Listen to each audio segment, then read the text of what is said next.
लक्ष्मी नारायण नारायण नारायण, केशव नारायण नारायण नारायण, भजमन नारायण नारायण नारायण, श्रीमन नारायण नारायण नारायण। आइए आज हम आपको मंगलवार का व्रत विधि विधान के अनुसार बताने जा रहे हैं। इस व्रत को करने वालों को क्या करना चाहिए,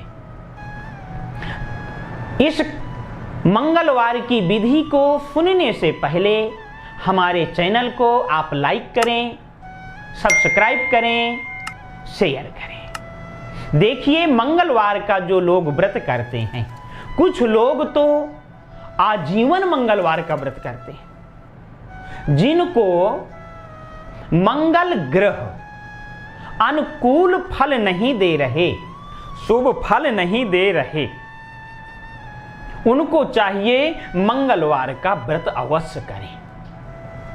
प्रातः बेला में जग करके, स्नान ध्यान करके, यदि पास में मंदिर है तो मंदिर में जा करके सभी देवी देवताओं का दर्शन करें, पर हनुमान जी के पास में जा करके दर्शन करके बैठ जाएं। हो सके तो उनके ऊपर चोला चढ़ावें, चोला का लेपन करें। मंगल ग्रह आदि आपको शुभ फल नहीं दे रहे तो आप मंगलवार के दिन हनुमान जी का झंडा लगवावें, उसमें हनुमते नमः लिख करके चढ़ाना चाहिए, या श्री रामचंद्राय नमः लिख करके झंडा चढ़ा सकते हैं। हनुमान जी की बड़ी प्रसन्नता होगी और हनुमान जी प्रसन्न होंगे, मंगल ग्रह आपके अच्छे फल देंगे। मंगल ग्रह यदि आपको अच्छा फल प्रदान किया तो यदि आपका भूमि से संबंधित मुकदमेबाजी चल रही है तो उस मुकदमा में आपकी विजय हासिल होगी। भाइयों से यदि अनबन है तो भाइयों से धीरे धीरे प्रेम होगा। यह हनुमान जी के दर्शन का फल है। हो सके तो गुलाब पुष्प की माला हनुमान जी को मंगलवार के दिन अर्पण करो। हो सके तो बना करके पान की माला भी हनुमान जी को अर्पण करो। इस विधि से पूजन करके, हो सके तो घी का दीपक जला करके हनुमान जी के सामने बैठ करके पाठ करें हनुमान चालीसा का। हनुमान जी की प्रसन्नता होगी। हनुमान जी आपके परिवार के लिए आशीर्वाद प्रदान करेंगे और आपका शुभ दिन होगा, शुभ समय होगा और आपकी कीर्ति, जितना अच्छा आपका झंडा लहराएगा उसी प्रकार से आपकी कीर्ति भी हनुमान जी की कृपा से आपकी कीर्ति रातों दिन बढ़ती चली जाएगी। ये हनुमान जी आशीर्वाद देते हैं, क्योंकि हनुमान जी की जो सेवा करते हैं, कौन सो काज कठिन जग माही, जो नहीं होय तात तुम पाही। जो हनुमान जी की सेवा करते हैं उनके कोई कार्य अधूरे नहीं रह जाते हैं, हर कार्य उनके पूर्ण होते हैं। इस विधि से हनुमान जी का आप पूजन करिए, भोग लगाइए, प्रणाम करिए, ऐसा करना चाहिए। इस दिन भोजन प्रसाद क्या लेना चाहिए? भोजन प्रसाद में नमक बिल्कुल त्याज्य है, नमक नहीं खाना चाहिए।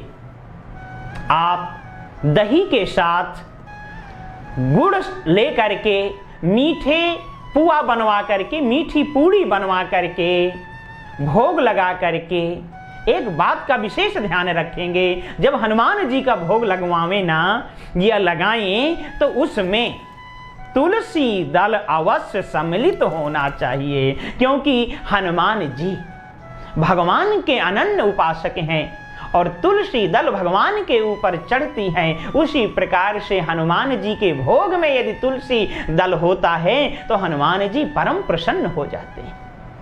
बिल्व पत्र चढ़ा दीजिए, बिल्व पत्र चढ़ाने से भी हनुमान जी बहुत प्रसन्न होते हैं। उदाहरण के माध्यम से हम समझना चाहेंगे, एक बार माता श्री सीता जी हनुमान जी को भोजन करा रही थी।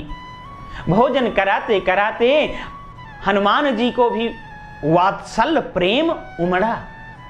भोजन करते गए और माता जी परोसती गई, माता जी लाती गई और हनुमान जी भोजन करते गए। यहां तक स्थिति हुई कि हनुमान जी भोजन करना बंद न करें और रसोई में भोजन समाप्त की स्थिति में हो गया। तब भगवती जी ने भगवान मर्यादा पुरुषोत्तम श्री राम जी को याद किया और राम जी के सामने ये निवेदन रखा कि हनुमान जी तो भोजन करना बंद ही नहीं कर रहे हैं और भोजन रसोई में अब इतना है नहीं, अब क्या करूं? तो राघवेंद्र सरकार ने इशारा किया, बिल्व पत्र ले आओ और हनुमान जी के सिर में चढ़ा दो। मातेश्वरी ने वही किया, बिल्व पत्र लाई और हनुमान जी के सिर में रख दिया। और जैसे ही सिर में रख दिया, 3 दल होते हैं ना बेल पत्र में, दो में राम राम लिख दिया, एक में नमः शिवाय लिख करके हनुमान जी के सिर में चढ़ा दिया। और जैसे ही चढ़ाया, हनुमान जी को अंदर से डकार आई और हनुमान जी ने हाथ जोड़ करके कहा, माता जी आपने बहुत सुंदर आज भोजन करवाया, तृप्ति हो गई। तो कहने का मतलब क्या है, कहने का भाव क्या है? हमारा भाव यह है कि जब भोग लगाओ तो तुलसी दल डाल दो, हनुमान जी को एक बिल्व पत्र भी चढ़ा दो। इसको करने से हनुमान जी की संतुष्टि होगी और आप के मंगल ग्रह में शुभ पुण्य फल देने की क्षमता होगी।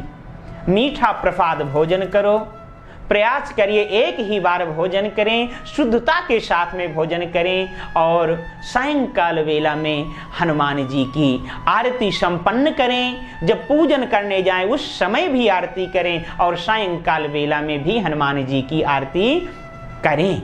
इस प्रकार इस विधि से यदि आप पूजन करते हैं, हनुमान जी की प्रसन्नता होगी और हनुमान जी की प्रसन्नता हुई तो मंगल ग्रह शुभ फल आपको देना प्रारंभ कर देंगे। इन्हीं शब्दों के साथ हम अपनी वाणी को यहीं पर विराम और विश्राम देंगे। बोलिए हनुमान जी महाराज की जय।